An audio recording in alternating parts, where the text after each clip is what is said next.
देखिए, आज सुबह जब हमने बाजार पर नजर डाली ना, तो सब कुछ एकदम नॉर्मल लग रहा था। गिफ्ट निफ्टी जैसे जो शुरुआती इंडिकेटर्स थे, वो भी यही बता रहे थे कि भाई आज का दिन तो शांत रहने वाला है। किसी को भी आने वाले इस तूफान का जरा भी अंदाजा नहीं था।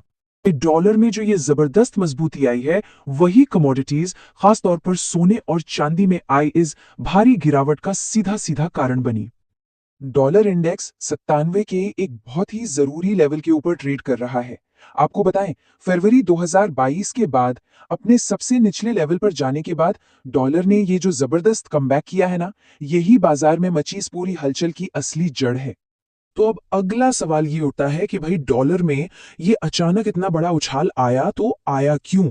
हमारे विश्लेषण की अगली कड़ी इसी गुत्थी को सुलझाने पर है। ये सब कुछ शुरू हुआ एक पॉलिटिकल अनाउंसमेंट से।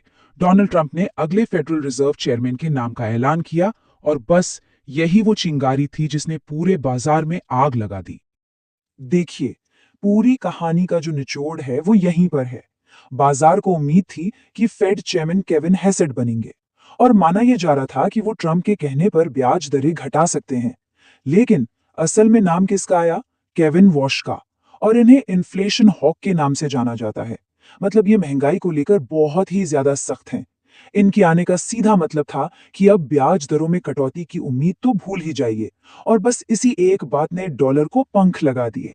तो एक तरफ जहां चांदी और सोने में भारी गिरावट आई, वहीं दूसरी तरफ डॉलर इंडेक्स पिछले साल मई के बाद अपने सबसे ऊंचे लेवल पर पहुंच गया। यहां तक कि कच्चे तेल पर भी इसका असर पड़ा और ब्रेंट क्रूड 3% नीचे आ गया। ये डॉलर की मजबूती और कमोडिटीज के बीच का जो उल्टा रिश्ता है ना, उसे बिल्कुल साफ दिखाता है।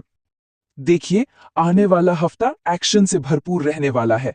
हमें तीन बड़े डेटा पॉइंट्स पर पैनी नजर रखनी होगी। पहला है मैन्युफैक्चरिंग और सर्विसेज का पीएमआई डेटा। दूसरा, अमेजॉन और अल्फाबेट जैसी बड़ी टेक कंपनियों के रिजल्ट्स। और तीसरा और सबसे जरूरी, शुक्रवार को आने वाली जॉब्स रिपोर्ट, जो ये तय कर सकती है कि फेड अगला कदम क्या उठाएगा। तो कुल मिलाकर जैसा कि कहा जा रहा है, स्थिति बेहद अस्थिर है।